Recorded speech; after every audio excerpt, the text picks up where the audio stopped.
Hello, my name is James. Welcome to Sleep Stories World.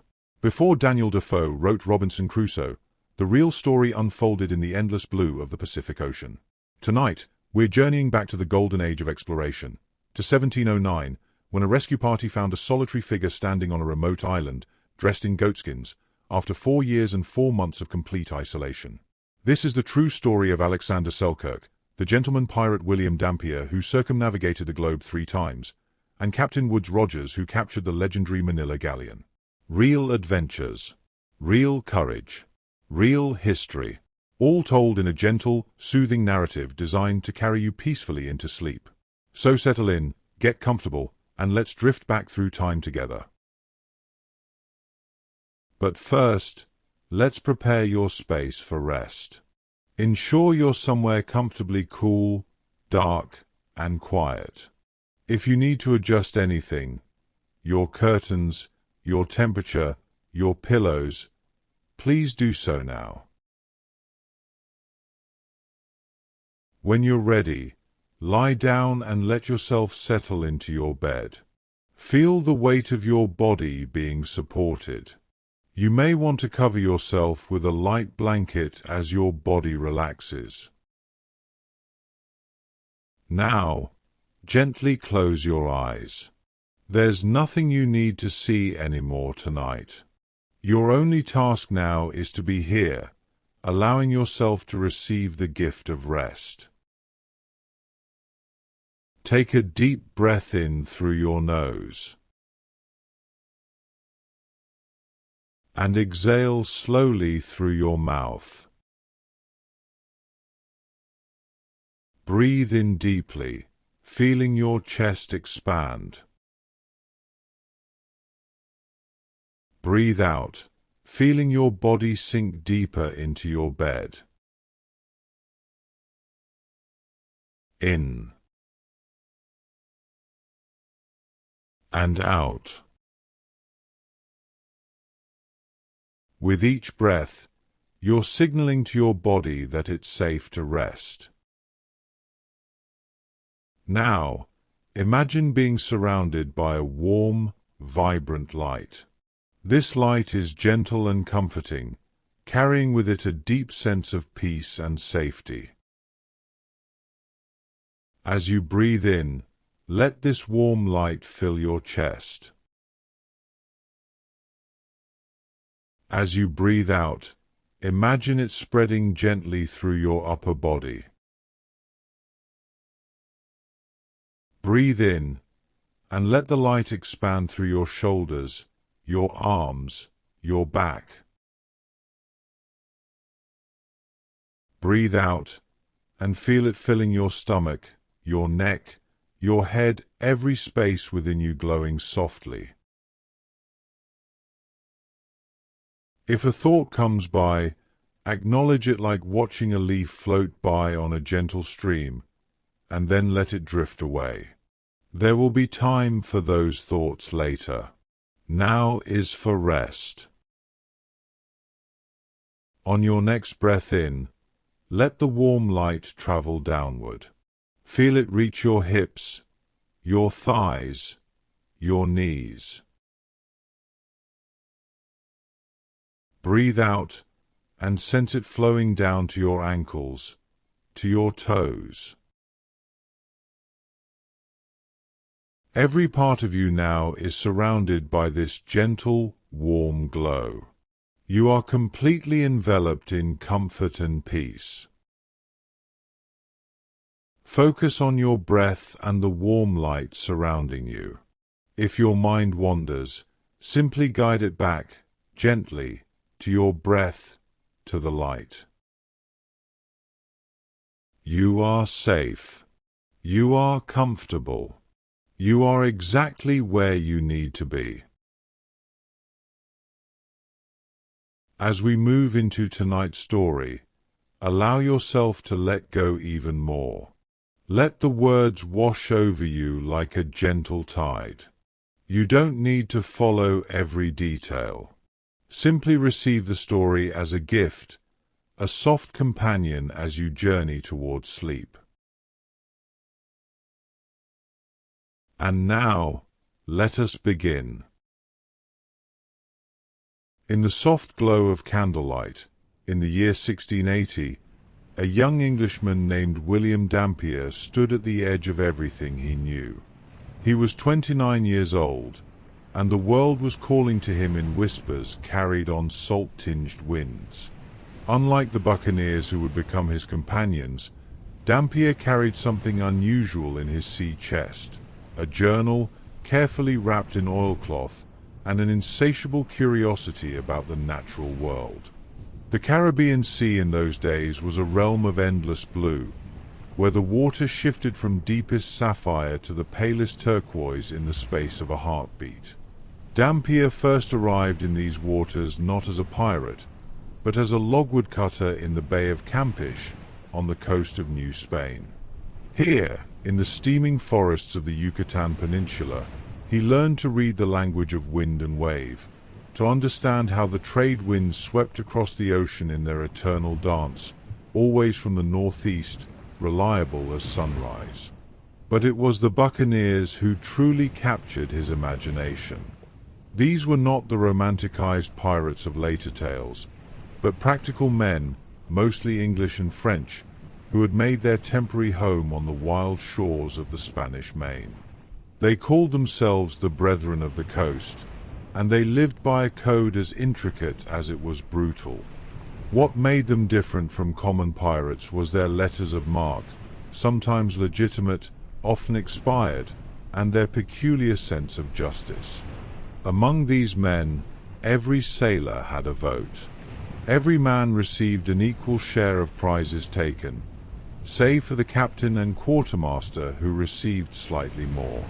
If a man lost a limb in battle, he received compensation from the common fund. It was democracy born of necessity, flowering in the least likely of gardens. Dampier observed everything with his naturalist's eye. He noted how the buccaneer camps dotted the coastline, temporary settlements where men would gather after months at sea. These weren't permanent towns, but rather shifting communities that appeared and vanished like morning mist. The Buccaneers would hunt the wild cattle that roamed freely across the islands, descendants of Spanish livestock left to multiply in the tropical abundance. They would preserve the meat using a method learned from the indigenous peoples, smoking it slowly over greenwood fires on wooden frames called boucans, and it was from this word that their name derived. The meat could last for months, perfect provisions for the long voyages ahead. In his journal, Dampier described the hurricane season with scientific precision. From June through November, these massive storms would build in the warm waters of the Atlantic, gathering strength as they swept westward.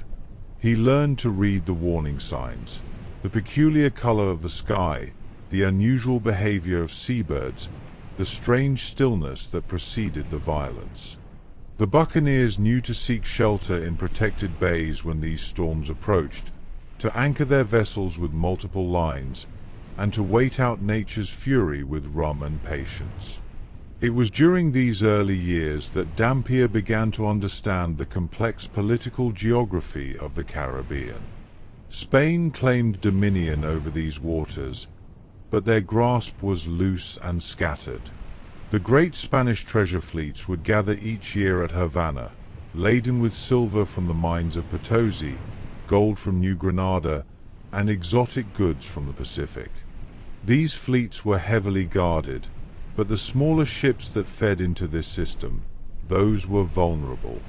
The Spanish had established a network of coastal towns and ports, but between these settlements lay vast stretches of coastline that belonged to no one or to everyone, depending on one's perspective.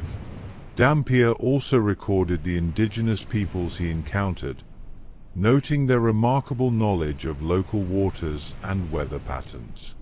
Some of these communities had lived along these shores for countless generations before the Europeans arrived.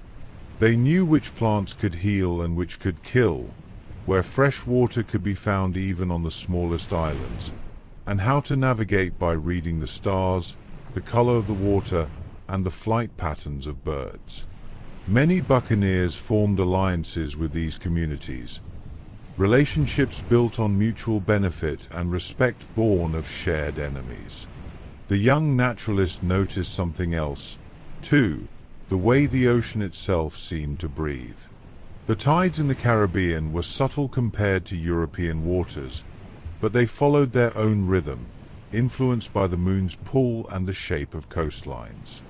In certain passages between islands, the current could run so strong that a ship might make no headway against it, or suddenly find itself pushed along at remarkable speed. These were the secrets that separated successful sailors from dead ones, and Dampier committed them all to memory and paper. By 1682, Dampier had joined a buccaneer crew preparing for something extraordinary, a crossing of the Isthmus of Panama to raid the Pacific coast of South America. This was no ordinary venture. The Pacific was Spain's private ocean, or so they believed. No English ship had sailed those waters in decades. The very thought was audacious, dangerous, and irresistible to men who lived for such challenges. As the tropical night settled over the anchorage, and the crew made their final preparations, Dampier sat with his journal, recording the day's observations by lamplight. Somewhere in the darkness, tree frogs sang their endless song. The anchor chain creaked gently with the movement of the tide. Tomorrow, they would begin the journey inland, through jungle so thick that sunlight itself could barely penetrate, toward an ocean that most Englishmen had never seen. And in this moment of transition, between the known and the unknown, between the Caribbean and the Pacific, between the life he had lived and the adventures that awaited, William Dampier carefully sealed his journal in its waterproof wrapping. He understood, perhaps better than his rougher companions, that they were about to step into history, and he intended to record every moment of it. The gentle trade winds continued their eternal whisper through the rigging as the ship rocked softly at anchor, and somewhere in the vast darkness beyond, the Pacific Ocean waited, patient and timeless as the stars themselves. The journey across the Isthmus of Panama began in April of 1680, when Dampier and his buccaneer companions left their ships behind and stepped into a world of green shadow. The isthmus at its narrowest point measured only 45 miles from Caribbean shore to Pacific coast. Yet those miles contained more danger and wonder than many men encountered in a lifetime. 331 buccaneers made that crossing, guided by indigenous allies who knew every hidden path through the tangled wilderness. The jungle received them like entering a living cathedral. Trees rose so high that their canopies seemed to touch the clouds themselves, creating a twilight world beneath even at midday. Dampier, ever the naturalist, marveled at the layers of life that existed here, from the forest floor, where leaf-cutter ants carried fragments of green like tiny sails, all the way up to the highest branches where howler monkeys announced the dawn with voices that rolled like distant thunder across the valleys. The air itself felt alive, thick with moisture and the scent of growing things, so different from the crisp salt air of the ocean they had left behind. They traveled light, carrying only weapons, ammunition, and the most essential provisions. Each man bore approximately 30 pounds of weight, knowing that the indigenous guides who led them could move through this terrain far more efficiently when the group wasn't overburdened. The heat was extraordinary, not the clean heat of open ocean, but a pressing, humid warmth that made every movement feel like pushing through an invisible curtain. Dampier noted that temperatures in the jungle rarely varied, hovering always near 90 degrees, creating a perpetual summer that knew no seasons save for wet and wetter. The rivers they crossed were another world entirely. These waterways, fed by nearly constant rainfall in the mountains, ran swift and clear over beds of smooth stones. Some could be forded on foot, the cool water a blessed relief against the heat. Others required the construction of crude rafts, lashed together from the abundant bamboo that grew along the banks. Dampier observed how the rivers teemed with life, fish that flashed silver in the dappled sunlight, caimans that watched the crossing men with ancient, patient eyes, and birds of such brilliant colors that they seemed like jewels come to life. After 9 days of steady marching, climbing, and descending through terrain that tested even the hardiest men, they reached the highest ridge of the continental divide. It was here, on a morning when mist still clung to the valleys below, that the guides pointed westward. Through gaps in the trees, the buccaneers caught their first glimpse of the Pacific Ocean, the South Sea, as they called it then. The moment held a quality of reverence, even among these hardened men. That vast expanse of blue had been seen by few English eyes. Vasco Núñez de Balboa had stood on these very heights 167 years earlier, and since then Spain had kept these waters jealously guarded. Descending to the Pacific coast, they emerged at the Gulf of San Miguel, where the geography revealed itself in fascinating complexity. Here, the tides were dramatic, rising and falling by as much as 20 feet, far more extreme than anything in the Caribbean. Dampier, with his careful observer's mind, noted how this created vast mudflats at low tide, and how the local fishermen had learned to work with these rhythms, setting traps that would capture fish as the waters retreated. The Pacific, he was beginning to understand, was an ocean of entirely different character from its Atlantic cousin. The buccaneers seized canoes and small boats from Spanish settlements along the coast, and thus began their raiding campaign along the shores of New Spain's Pacific territory. They struck at the town of Santa Maria, surprising the Spanish who had never imagined English raiders could appear on these shores. The settlements here were less fortified than those on the Caribbean side, built with the confidence that came from believing oneself protected by geography itself.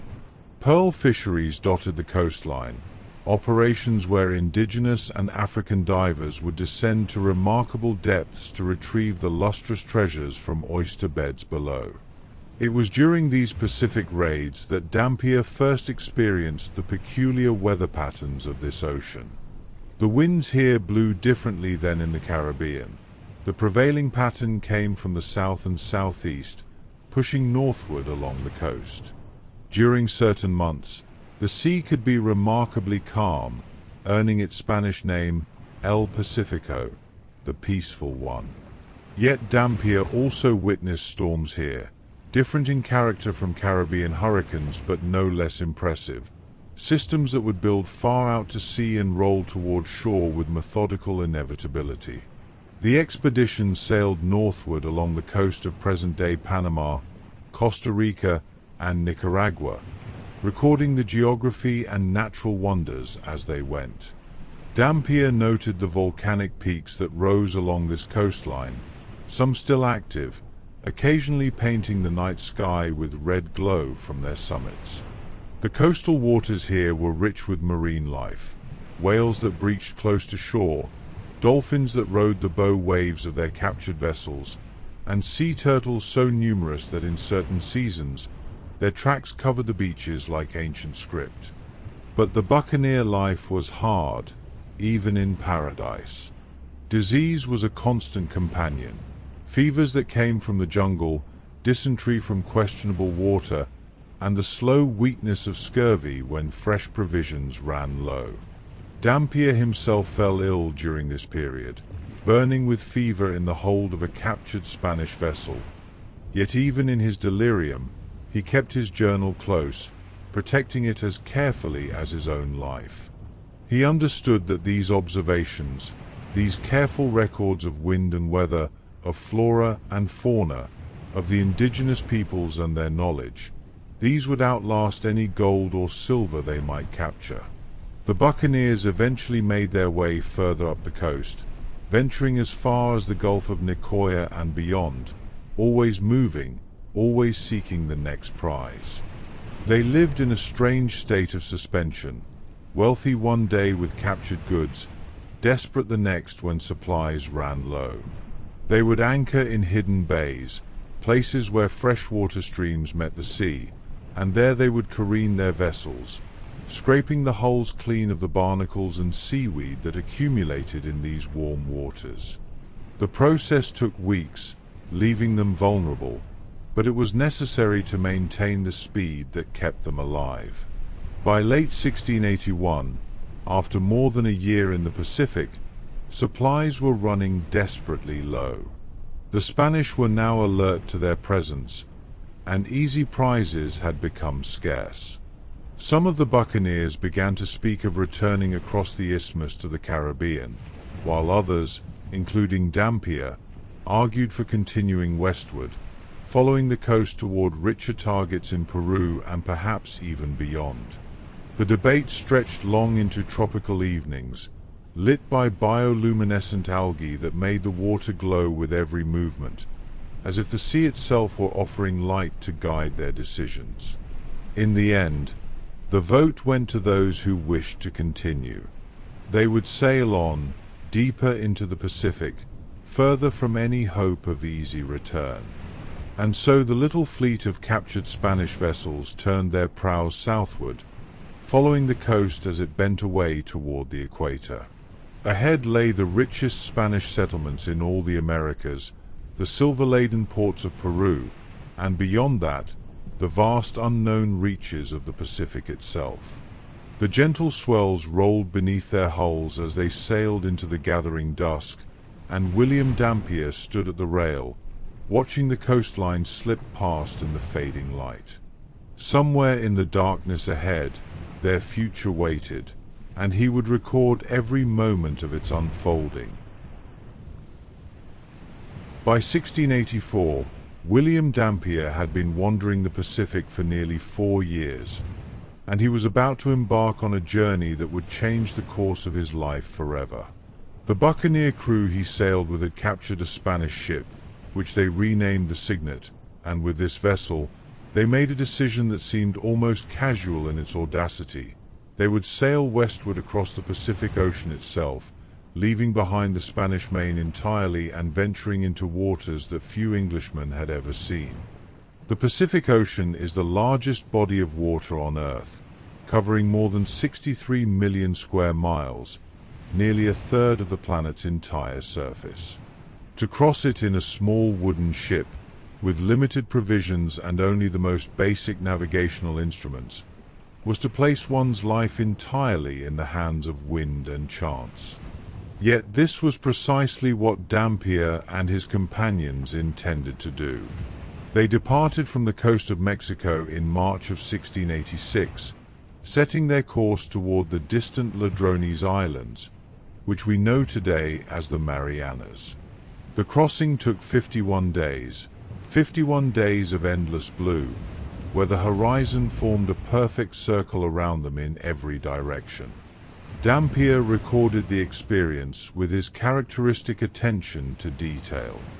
The Pacific, he noted, lived up to its name during this season. The trade winds blew steadily from the northeast, filling their sails day after day with blessed consistency. Unlike the variable winds of the Atlantic, these trades were reliable, almost monotonous in their steadiness. The ocean itself rolled in long, gentle swells that seemed to breathe with a rhythm older than time. During those weeks at sea, Dampier observed phenomena that fascinated his scientific mind.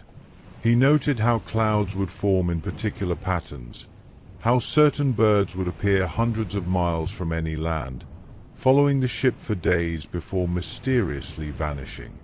He recorded the temperature of the water, noting how it remained remarkably constant in these latitudes, warmer than the Atlantic at similar distances from the equator. At night, the stars wheeled overhead in their ancient dance, and Dampier used them to confirm their latitude, measuring the angle of the North Star above the horizon with a simple cross-staff.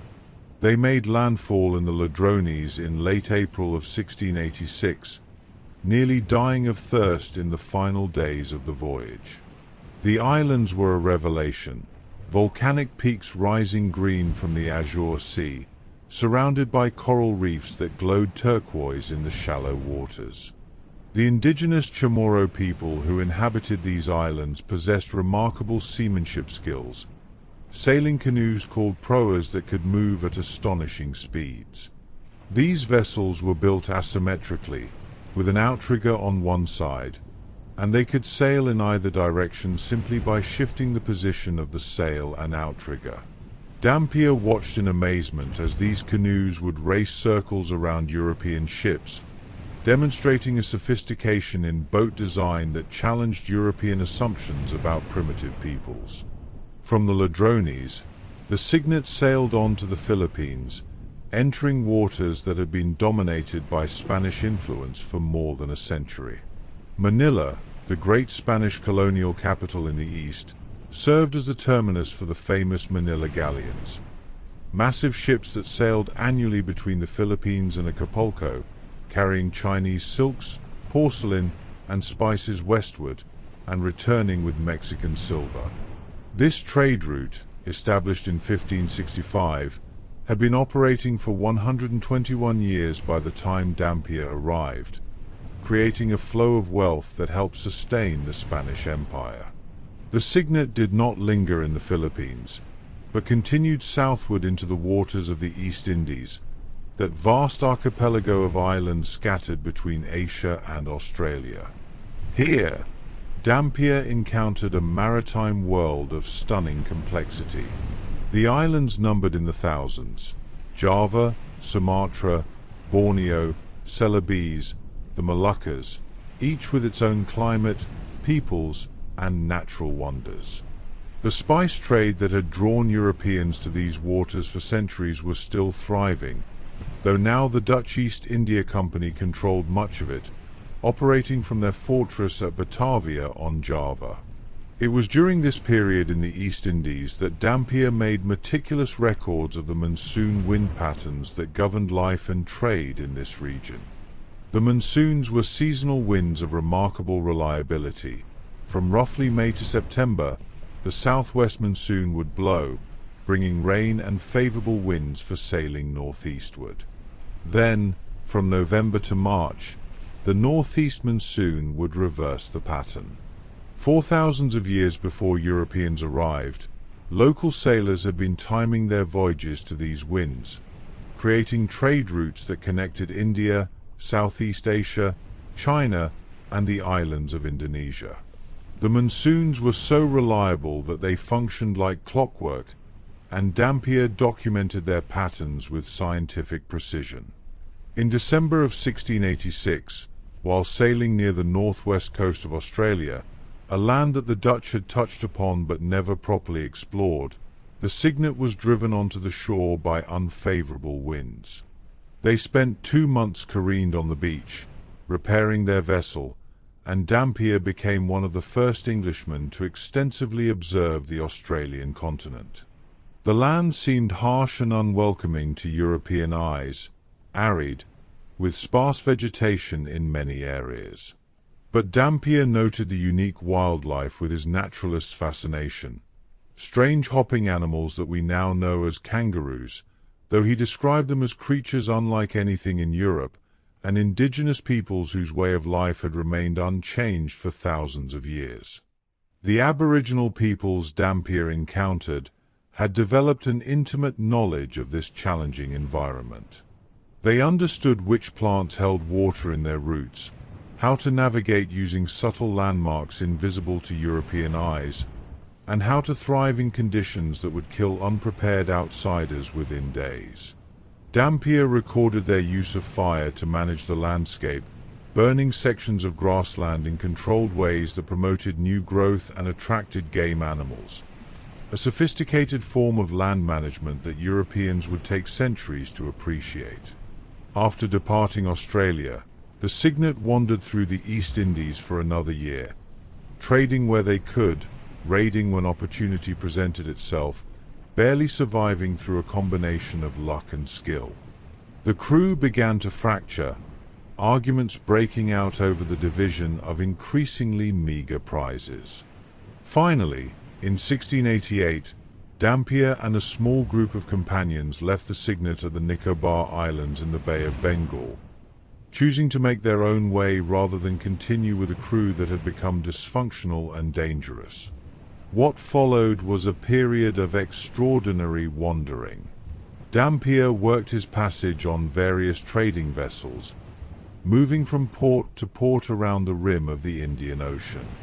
He spent time in Asa, on the northern tip of Sumatra, a wealthy sultanate that controlled trade through the crucial Strait of Malacca. He observed the court life there, the intricate patterns of trade that connected this region to India, Persia, and beyond.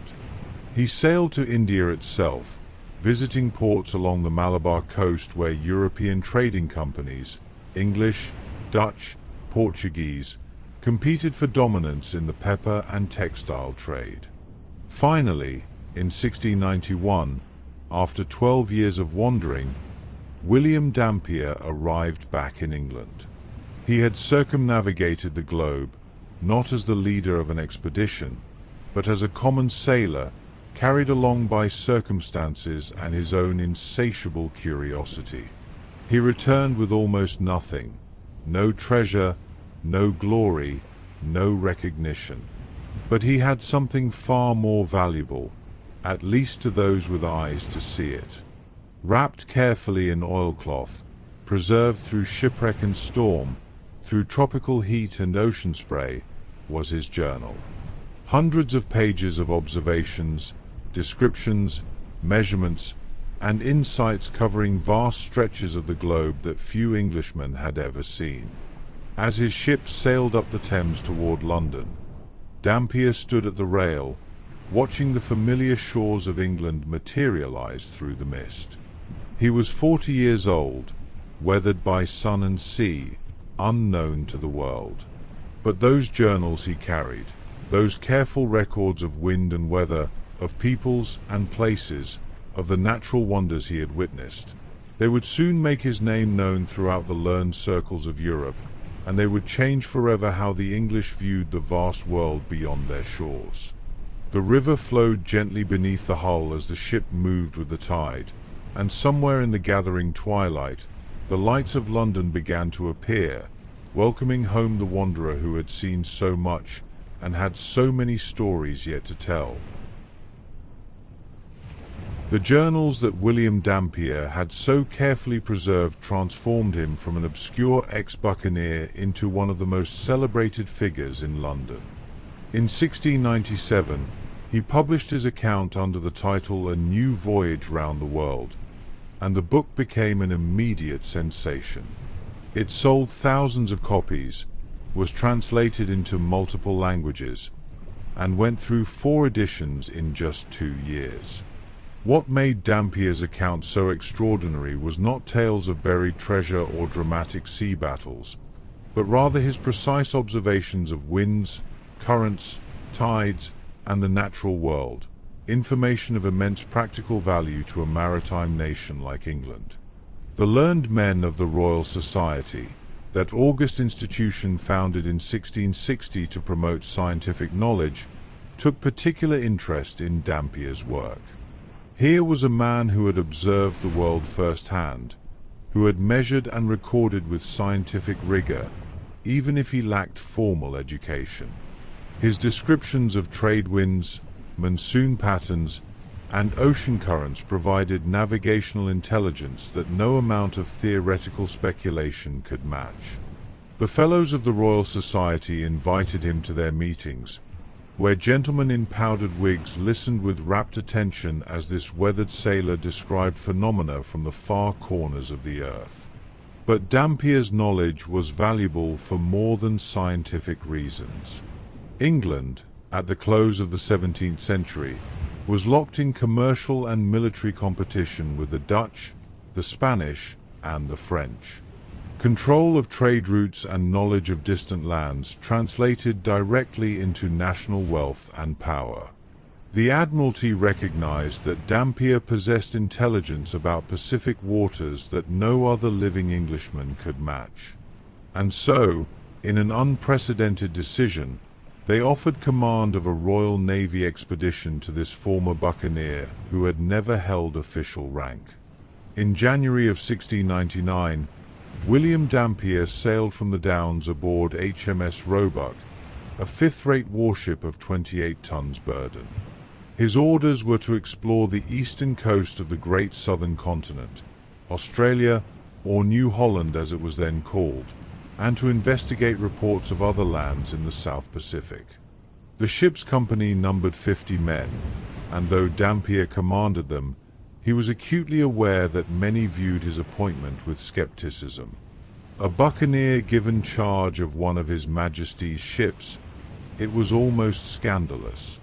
The Roebuck sailed southward around the Cape of Good Hope, that great headland at the southern tip of Africa where the Atlantic and Indian Oceans meet. This cape had been the gateway to the east since Portuguese navigators first rounded it in 1488, more than 210 years before Dampier passed it. The waters here were treacherous, famous for sudden storms and enormous waves that could rise up seemingly from nowhere. Dampier navigated these dangers with the skill born of long experience, and the Roebuck passed into the Indian Ocean safely. By August of 1699, they had reached the western coast of Australia, making landfall at Shark Bay, approximately 500 miles north of present-day Perth. Dampier spent weeks exploring this coastline, mapping bays and inlets, searching for fresh water and signs of valuable resources.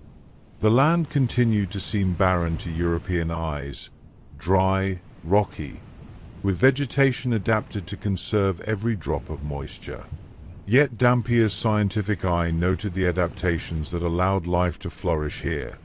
Plants with thick, waxy leaves that prevented water loss, trees that could survive years of drought, and animals that had evolved remarkable strategies for coping with heat and scarcity. The expedition encountered dolphins and dugongs in these waters, those gentle marine mammals that some sailors mistook for mermaids in earlier times. Dampier observed sharks in great numbers, hence the bay's name, and noted how they would follow the ship for days, perhaps hoping for scraps or waste thrown overboard. The sea turtles here were enormous, some weighing more than 400 pounds, and they provided fresh meat for the crew when other provisions ran low. From Shark Bay, Dampier sailed northward along the coast, eventually rounding the northwestern corner of the continent and exploring parts of what is now the Kimberley region. The tides here were extraordinary, among the most extreme in the world, rising and falling by more than 30 feet in some locations. This created powerful tidal currents that could reach speeds of 8 knots or more, making navigation treacherous. Dampier noted how these tides carved deep channels through coastal rocks, creating natural harbors that filled and emptied with the rhythm of the moon. The expedition continued eastward, passing through the strait between Australia and New Guinea, a passage that had been discovered by the Spanish explorer Luis Vaz de Torres in 1606, though Torres's charts had been kept secret by the Spanish for decades. Dampier sailed into the waters north of New Guinea, exploring islands and coastlines, always searching, always observing. He noted the incredible biodiversity of these tropical waters, coral reefs of stunning complexity, fish in colors that seemed impossible, birds of paradise with plumage that defied description. But the Roebuck was suffering. The ship had been poorly maintained before the voyage began, and months of tropical heat, shipworms boring into the hull, and the constant strain of exploration were taking their toll. By early 1700, Dampier recognized that his vessel was failing. The planking was soft with rot, the caulking was working loose, and no amount of pumping could keep the water level in the hold from rising. He made the difficult decision to abandon further exploration and make for the nearest friendly port to undertake repairs. The nearest safe harbor was Batavia, the Dutch colonial capital on Java, more than 1,000 miles to the west. Dampier pointed the Roebuck's bow in that direction and hoped the ship would hold together long enough to reach it. The crew worked the pumps in shifts, day and night, fighting the inexorable seepage of the sea. The ship groaned and creaked with every wave, timber straining against timber, and each man aboard knew they were sailing in a vessel that might founder at any moment. They reached Batavia in March of 1700, and there, in the busy harbor dominated by Dutch East Indiamen, the Roebuck underwent extensive repairs. Dampier spent months arranging for new planking, new rigging, new supplies. The Dutch authorities were polite but watchful. This was their domain, after all, and they guarded their commercial advantages jealously. Finally, in October, the Roebuck was deemed seaworthy enough for the long voyage home. The return journey took them westward across the Indian Ocean, around the Cape of Good Hope, and up the South Atlantic. But the repairs, though extensive, had not been sufficient. On February 21, 1701, as the Roebuck approached Ascension Island, a lonely volcanic outcrop in the middle of the Atlantic Ocean, roughly 800 miles from the coast of Africa, the ship's planking finally gave way entirely. Water rushed in faster than any number of pumps could manage. Dampier gave the order to abandon ship. The crew launched boats and made for the shore of Ascension Island, watching as HMS Roebuck settled lower and lower in the water. Within hours, she slipped beneath the waves, carrying with her much of the expedition's equipment and supplies. But Dampier had saved the most important cargo: his journals, his charts, his specimens and observations. These he brought ashore, wrapped once again in protective oilcloth, preserved through yet another disaster. The crew spent 5 weeks marooned on Ascension Island, surviving on sea turtles, birds, and the meager supplies they had managed to save from the wreck. The island was uninhabited, a stark landscape of volcanic rock and sparse vegetation. But it sat along the route of ships returning from the East Indies, and Dampier knew that eventually a vessel would pass close enough to see their signals. His confidence was rewarded when several ships appeared on the horizon, and the castaways were rescued and carried safely back to England. Dampier arrived home in August of 1701, his second circumnavigation complete, though this time he had traveled not as a buccaneer but as an official explorer in service to the crown.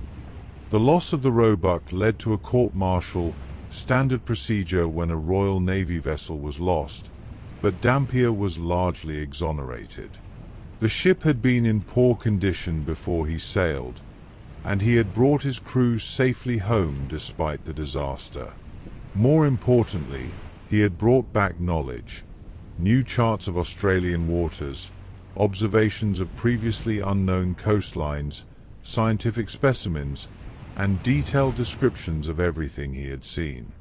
As autumn settled over London, and the Thames reflected the golden light of shortening days, William Dampier once again found himself among the learned men of the Royal Society, sharing his observations, answering questions, adding to humanity's understanding of the vast world beyond Europe's shores. He was 50 years old now, marked by sun and hardship, but his eyes still held that spark of curiosity that had driven him to wander the globe for so many years. And though he could not know it yet, his adventures were far from over.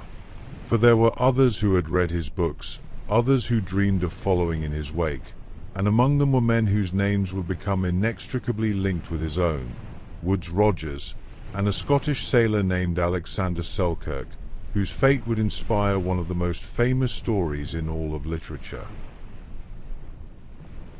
In the summer of 1708, 2 ships lay at anchor in the port of Bristol, preparing for a voyage that would change the lives of everyone aboard. The Duke and the Duchess were privateering vessels, fitted out by a consortium of wealthy Bristol merchants who had read William Dampier's published accounts and saw opportunity gleaming in those distant Pacific waters. The expedition's commander was Woodes Rogers, a young ship's captain of 30 years, ambitious and capable, with a talent for organization that would serve him well in the trials ahead. And sailing with them as pilot, hired for his unmatched knowledge of Pacific navigation, was William Dampier himself, now 57 years old, embarking on his third circumnavigation of the globe. The two ships departed Bristol on August 2nd, 1708, carrying a combined crew of 333 men. They were privateers, not pirates, an important distinction in the eyes of the law. They carried letters of marque from Queen and herself, legal documents that authorized them to attack and seize Spanish vessels during the ongoing War of the Spanish Succession. This war, which had begun in 1701, had set much of Europe aflame, pitting England, the Dutch Republic, and Austria against France and Spain in a conflict that would ultimately last 13 years and reshape the political map of the continent. The voyage south took them first to the Cape Verde Islands, those volcanic outcrops off the coast of West Africa where ships traditionally stopped for water and supplies. Then they continued across the Atlantic to the coast of Brazil, following the age-old route that generations of sailors had traced before them. By November, they were rounding Cape Horn, that infamous headland at the southern tip of South America, where the Atlantic and Pacific Oceans meet in a collision of currents and winds that has claimed countless ships over the centuries. Cape Horn earned its fearsome reputation honestly. Here, the prevailing westerly winds that circle the Southern Ocean, unobstructed by any landmass as they sweep around the globe at these latitudes, collide with the continental shelf, creating waves that can reach heights of 70 feet or more. The waters are frigid, hovering just above freezing even in summer, cold enough to kill a man in minutes if he should fall overboard. Dampier, who had rounded the Horn before, knew its moods intimately. The expedition timed their passage for the southern hemisphere's summer, December, when conditions were marginally less murderous, though still formidable. The passage took several weeks of brutal sailing. The ships would make progress westward for a few days, only to be driven back east by ferocious storms. The crews worked continuously, soaked by icy spray, fingers numb as they handled frozen rigging. Several men were swept overboard and lost to the grey, hostile sea. But Woodes Rogers proved himself a determined commander, and Dampier's expertise in reading weather patterns helped them choose the best moments to make westward progress. Finally, in early January of 1709, they cleared the Horn and sailed into the relative calm of the Pacific. The expedition made its way northward along the coast of Chile and Peru, seeking Spanish prizes. Their letters of marque made every Spanish merchant vessel legitimate prey, and the coast here was rich with shipping. Vessels carrying silver from the mines of Potosi, ships laden with wine and agricultural products from Chilean valleys, coastal traders moving between colonial ports. Rogers proved adept at the strategic aspects of privateering, using Dampier's knowledge of local winds and currents to position his ships where they could intercept the most valuable targets. By late January of 1709, the Duke and Duchess had reached the Juan Fernandez Islands, a small archipelago located approximately 400 miles off the coast of Chile. These uninhabited islands had long served as a haven for ships needing fresh water and provisions. The larger island, Mars Tierra, offered sheltered anchorages, streams of clear water, and abundant wild goats, descendants of animals left by earlier Spanish visitors, which had multiplied in the absence of predators. As the Duke approached the island on February 1st, 1709, lookouts spotted a fire burning on the shore. This was unexpected. The islands were supposed to be uninhabited. Woodes Rogers, fearing it might be a Spanish ship taking on water, approached cautiously. But when boats were sent ashore to investigate, they discovered something far stranger than any Spanish landing party.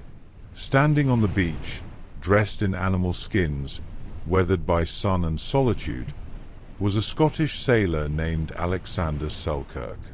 Selkirk's story emerged slowly over the following days, told in a voice rough from disuse. He had been sailing master aboard the privateer Cinque Ports, which had stopped at these islands 4 years and 4 months earlier, in September of 1704. The ship had been in poor condition, and Selkirk, convinced it would sink before reaching safe harbor, had requested to be put ashore rather than continue sailing in a vessel he deemed unseaworthy. The captain, William Dampier's former associate Thomas Stradling, had granted his wish, perhaps glad to be rid of a troublesome crew member. Selkirk had watched from the beach as the Cinque Ports sailed away, expecting them to return after repairs. They never did. The ship indeed sank, just as Selkirk had predicted, with most hands lost. For 4 years and 4 months, 1,574 days, Alexander Selkirk had lived alone on Mars Tierra. The island measured roughly 13 miles long and 4 miles wide, dominated by a central ridge rising to over 3,000 feet. It was not a desert island. Rainfall was abundant, vegetation grew lush in the temperate climate, and food sources were plentiful if one knew where to look. But it was utterly isolated, separated from the mainland by 400 miles of open ocean, visited perhaps once or twice a year by passing ships.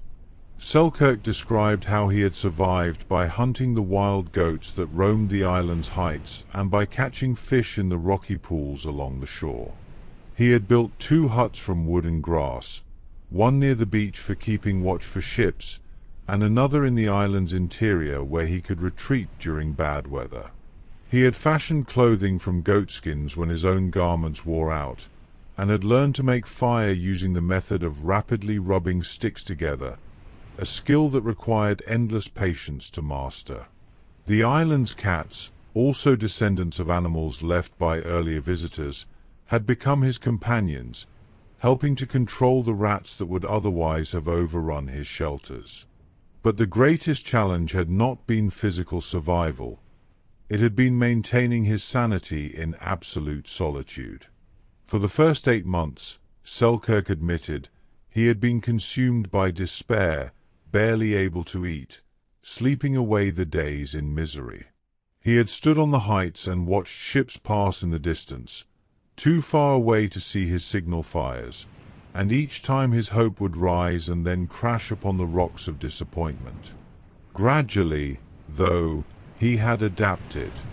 He had developed routines, had learned to find satisfaction in small accomplishments, had discovered an interior landscape rich enough to sustain him through the empty days. The man Woodes Rogers and Dampier met on that beach was not broken by his ordeal, but rather transformed by it. Selkirk had regained his physical vigor through constant activity. He could chase down goats on foot across the rugged terrain, a feat that astonished the ship's crew. His senses had sharpened in isolation. He could spot ships on the horizon long before the lookouts aboard the Duke. And he possessed a calm-centeredness that came from having faced himself in the mirror of solitude and survived the confrontation.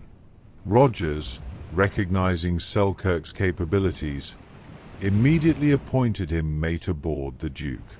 The rescued castaway adapted quickly to shipboard life, though he spoke little, and when he did, his words carried the weight of hard-earned wisdom.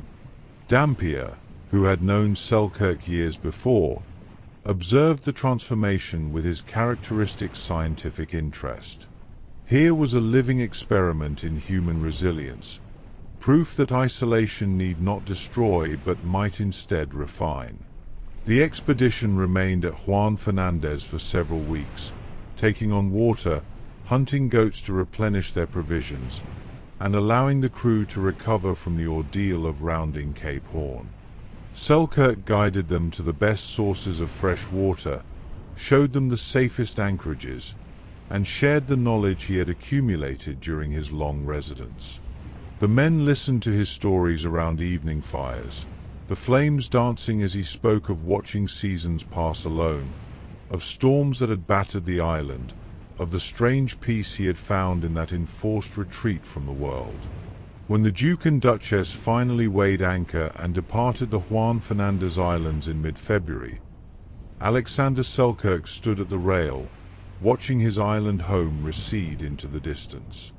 He had survived one of the most extreme experiences a human could endure, and now he was returning to the world of men, carrying with him memories that would eventually inspire one of literature's most enduring tales.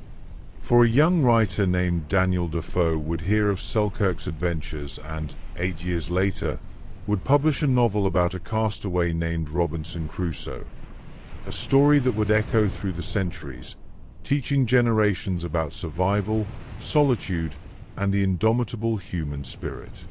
The Pacific stretched before the ships in its endless blue magnificence, and somewhere ahead lay more adventures, more prizes, more dangers.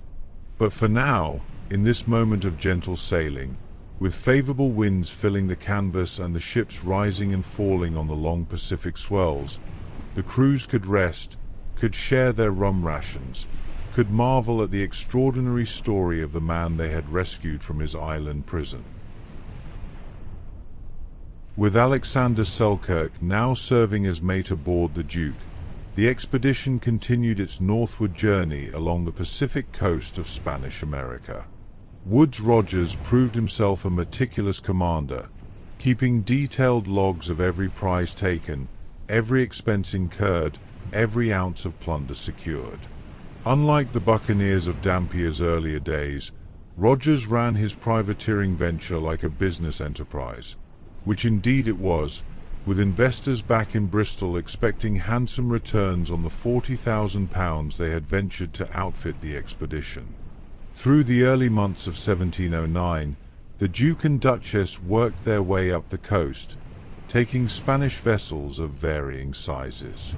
They captured a ship carrying timber from Guayaquil, another laden with flour and sugar from Peru, and several coastal traders whose holds contained wine, brandy, and preserved foods. Each prize was methodically inventoried, the most valuable goods transferred to the English ships, and the captured vessels either stripped and released or burned depending on their condition. The Spanish crews were treated fairly by the standards of the time, given provisions and put ashore at safe locations, though they watched helplessly as years of labor and cargo disappeared into the holds of the English privateers. By April of 1709, the expedition had reached the coast of Mexico, and here Rogers conceived a plan that would test the courage and skill of every man in his crews. The Manila Galleon, that legendary annual treasure ship that connected the Philippines to the Americas, was due to make landfall somewhere along this coast in the coming months. These galleons were among the largest ships in the world, carrying cargoes so valuable that the capture of just one could make every man aboard the privateers wealthy beyond imagination. The Manila Galleon trade had been operating for 144 years by this time, since its establishment in 1565. Each year, usually in late winter or early spring, a single great ship would depart Manila laden with the luxury goods of Asia: Chinese silks and porcelain, Indian cottons, Indonesian spices, Japanese lacquerware, and precious metals worked by skilled craftsmen across the Orient. The galleons would sail eastward across the Pacific, riding the Kuroshio Current and the westerly winds of the northern latitudes, a voyage that typically took 4 to 7 months. They would make landfall at Acapulco on Mexico's western coast, where their cargo would be unloaded, transported across Mexico by mule train, and then shipped to Spain from Veracruz on the Atlantic side. These galleons were built massively strong, constructed in the shipyards of the Philippines from the finest tropical hardwoods, teak and Philippine mahogany, timber so dense they could resist cannon fire that would shatter European oak. A typical Manila galleon might measure 170 feet in length, displace between 1,000 and 2,000 tons, and carry crews of up to 300 men, along with passengers seeking passage across the Pacific. They were floating fortresses, armed with 30 to 60 cannons, crewed by experienced sailors who knew that English and Dutch privateers haunted these waters, waiting for precisely this opportunity. Woodes Rogers understood the magnitude of the challenge. To take a Manila galleon would require perfect timing, favorable positioning, and probably a good measure of luck. He stationed the Duke and Duchess along the likely approach route to Acapulco, cruising back and forth, searching the horizon day after day. Dampier's knowledge proved invaluable here. He knew the currents and winds that would govern the galleon's approach, could predict the most likely landfall points, understood the patterns of these annual crossings from his years in these waters. Weeks passed in this watching and waiting. The crews grew restless, provisions ran low, and some began to doubt whether the galleon would come at all.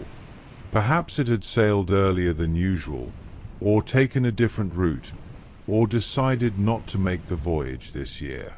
But Rogers maintained discipline and patience, qualities that separated successful commanders from reckless adventurers. On December 21st, 1709, as the northern winter solstice marked the longest night of the year, the lookout aboard the Duke called out the words every man had been waiting to hear: "Sail ho!" There, on the eastern horizon, appeared the distinctive silhouette of a large ship making for the Mexican coast. The chase was on. The vessel proved to be the Nuestra Senora de la Encarnacion Desengano, a Manila galleon of approximately 400 tons, smaller than the largest of her class but still formidable. Rogers positioned his two ships to intercept, approaching carefully, knowing that a premature engagement could allow the galleon to escape into a coastal harbor. As they drew closer over the following hours, the Spanish crew clearly recognized the danger and prepared for battle. Canvas was shortened, gun ports were opened, and the galleon's commander made ready to defend his valuable cargo. The battle commenced on the morning of December 22nd. The Duke and Duchess approached from different angles, attempting to divide the galleon's fire. The Spanish gunners proved skilled, their first broadside-sending shot crashing through the Duke's rigging and hull. Woodes Rogers himself was struck by a musket ball that entered his mouth and shattered his jaw, a horrific wound that would disfigure him for life. Blood streaming down his face, unable to speak, he continued commanding through written notes, refusing to go below for treatment. Alexander Selkirk, serving as one of the boarding party leaders, distinguished himself in the fierce fighting. The privateers attempted to grapple and board the galleon, but the Spanish defenders fought with desperate courage, knowing that surrender meant losing everything.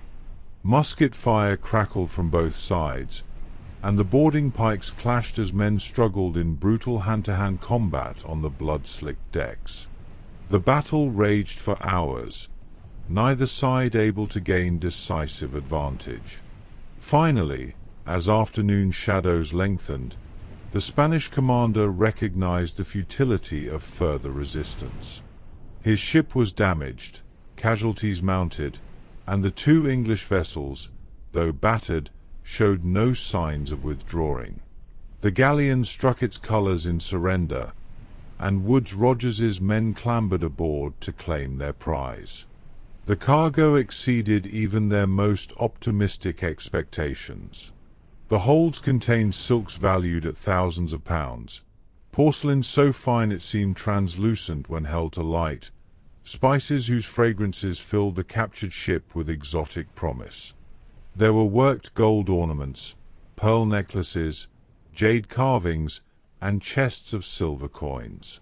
The total value would eventually be calculated at more than £200,000, a fortune that would make the voyage profitable beyond the investors' wildest dreams. But even as they inventoried their prize, the lookouts reported another sail on the horizon. This proved to be a second Manila Galleon, the Nuestra Señora de Begoña, a much larger vessel of nearly 2,000 tons, mounting 60 cannons and carrying a crew of 450 men. Rogers immediately recognized that this ship was beyond his capability to take. His own vessels were damaged from the recent battle, his crews exhausted, and many men wounded. The larger galleon could probably destroy both English ships if it came to a direct confrontation. Rogers made the painful decision to let her pass. The Duke and Duchess kept their distance, watching as the great ship sailed majestically toward Acapulco, her holds doubtless containing wealth that dwarfed even the substantial prize they had just captured. Some of the crew grumbled at this caution, but Rogers knew that one prize secured was worth more than two lost in reckless pursuit. They had their fortune, now they needed to bring it safely home. The expedition spent the next several weeks at a secluded anchorage, repairing battle damage, treating the wounded, and redistributing cargo between the ships. Woodes Rogers's jaw wound healed slowly and poorly, leaving him in constant pain and with permanent difficulty speaking clearly. But he remained focused on the expedition's goals, planning the next phase of their journey. With their holds now filled with Asian treasures, Rogers made the decision that Dampier had made twice before. They would complete the circumnavigation rather than retrace their route around Cape Horn. The passage westward across the Pacific beckoned, promising new adventures and the completion of a circle around the globe. In early 1710, the three ships, the Duke, the Duchess, and their captured prize, now manned by English sailors, turned their bows westward and set course for the distant shores of Asia. The Pacific opened before them like an endless blue frontier, its surface rippling with the eternal trade winds. Dampier stood at the rail of the Duke, now on his third crossing of this greatest of oceans, and perhaps he reflected on how far he had come since that first crossing 24 years earlier. Then he had been an obscure buccaneer, uncertain of his future. Now he was a published author, a recognized expert, sailing with a prize worth a king's ransom.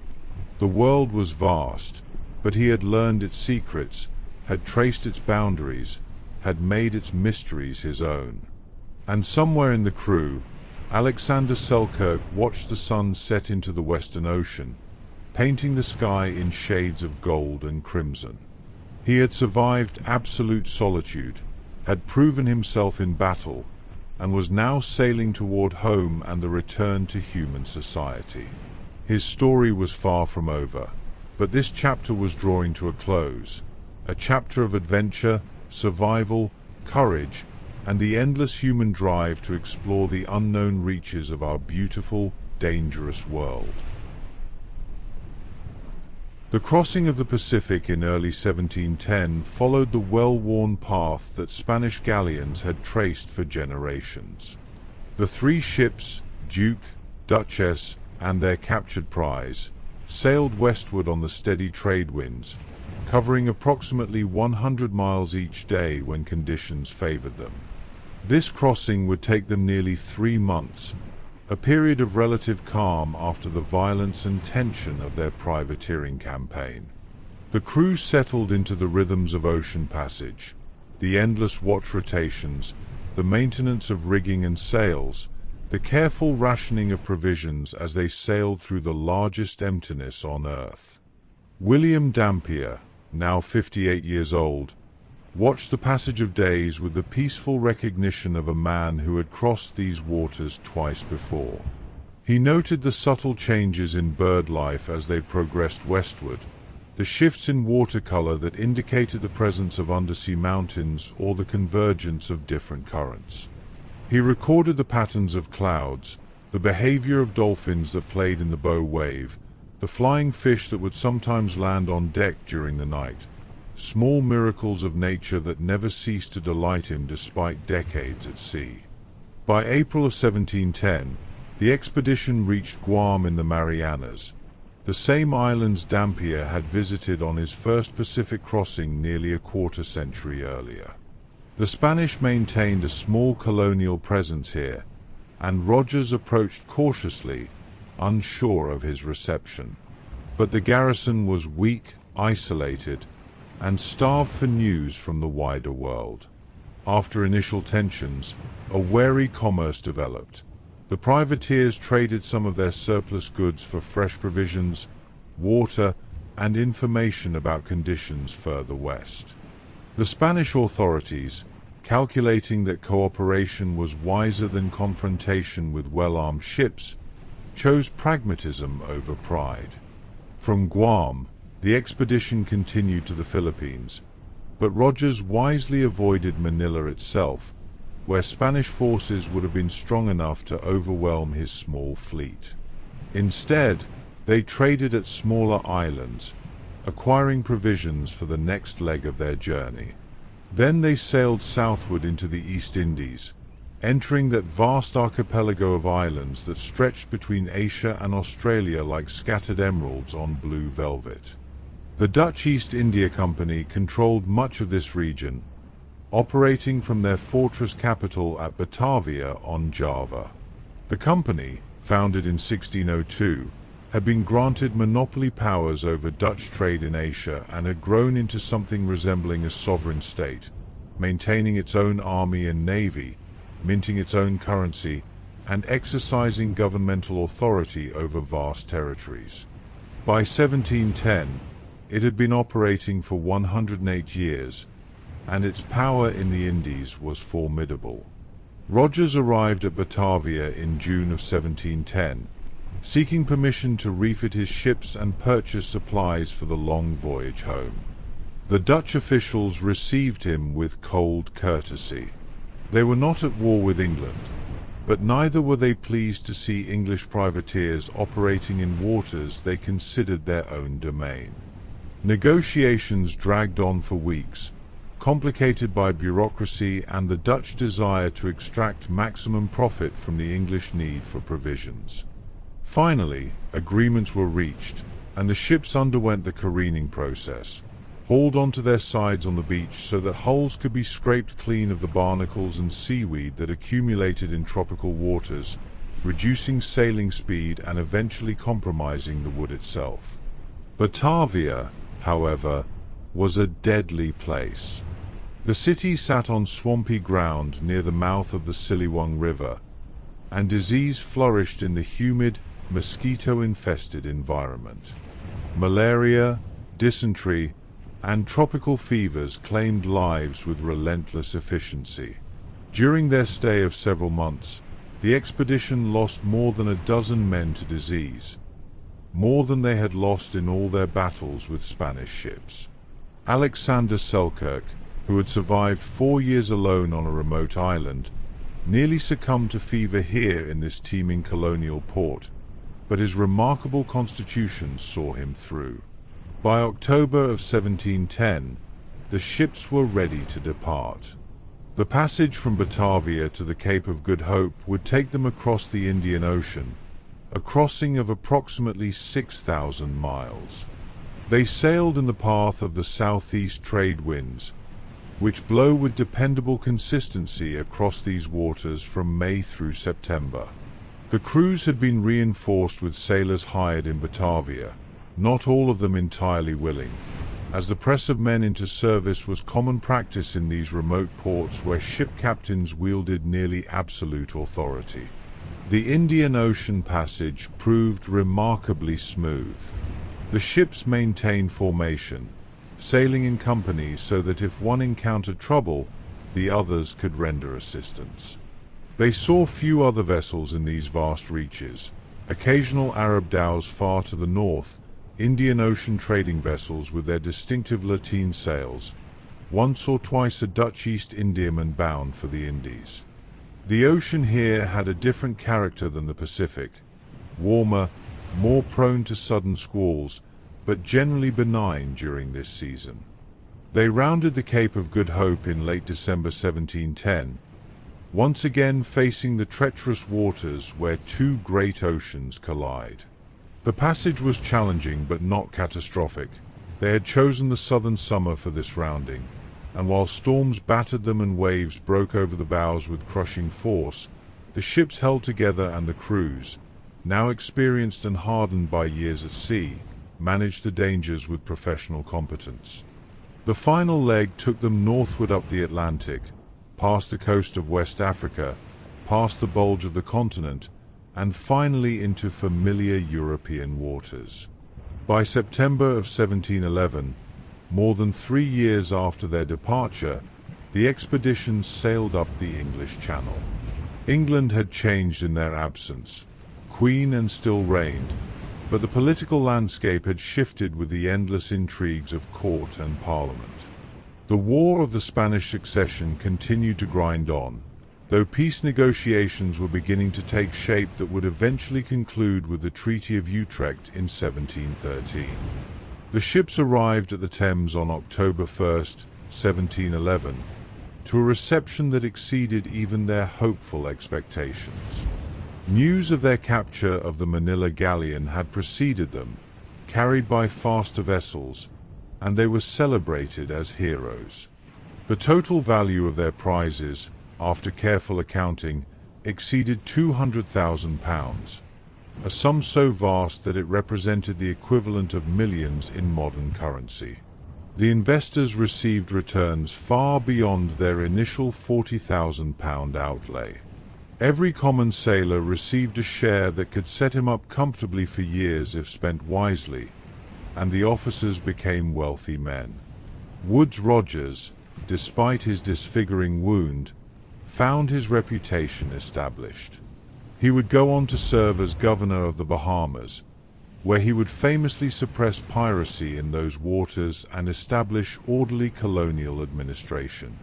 His published account of the voyage, A Cruising Voyage Round the World, would become a bestseller, joining Dampier's earlier works as essential reading for anyone interested in Pacific exploration and adventure. Alexander Selkirk returned to Scotland a moderately wealthy man, but he found civilian life difficult after his extraordinary experiences. The story of his survival spread, reaching the ears of writers and intellectuals throughout England. In 1713, the essayist Richard Steele published an account of Selkirk's adventure in the Englishman magazine, and this caught the attention of Daniel Defoe. In 1719, Defoe published The Life and Strange Surprising Adventures of Robinson Crusoe, a novel that would become one of the most widely read books in the English language, inspiring countless imitations and adaptations over the following 3 centuries. William Dampier, now 60 years old, found himself once again celebrated but not wealthy. As a hired pilot rather than an investor, his share was modest.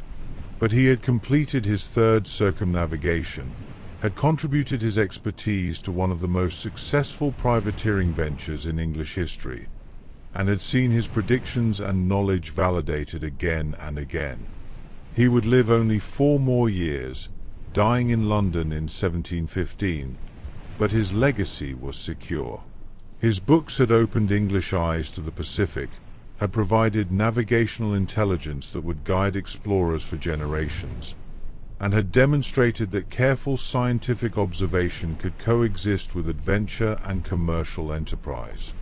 The 3 men, Dampier, Rogers, and Selkirk, had each made the circle of the globe, had seen wonders that most of humanity would never witness, had survived dangers that would have destroyed lesser men. Their adventures belonged to an age when the world still held mysteries, when vast stretches of ocean could separate a man from everything he knew, when courage and curiosity could carry you to the ends of the earth and, if fortune favored you, bring you safely home again. As autumn deepened over London, and the leaves turned gold in the parks and gardens, Life settled back into its familiar patterns for those who had returned. But in quiet moments, watching the Thames flow toward the sea, or seeing clouds gather on the western horizon, or hearing the cry of gulls that spoke of distant waters, perhaps they remembered. Remembered the endless blue of the Pacific, the weight of tropical rain, the sound of trade winds in the rigging. Remembered islands wrapped in morning mist, and battles fought in desperation, and the small triumph of seeing familiar shores appear after years of wandering. The world was vast and strange and beautiful, full of wonders both gentle and terrible. They had learned its secrets through hard experience, had traced its boundaries with their own eyes and hands, had proven that human courage and curiosity could carry us across any distance, overcome any obstacle. And though their wandering days were ending, the stories would endure. Stories of exploration and survival, of solitude and companionship, of the eternal human drive to see what lies beyond the horizon. The gentle evening settled over the city, and somewhere in the gathering darkness, the tide began to turn, flowing inexorably toward the sea, calling always to those who have ears to hear it, inviting them to follow where it leads, out beyond the familiar shores, into the vast and waiting world. Sweet dreams.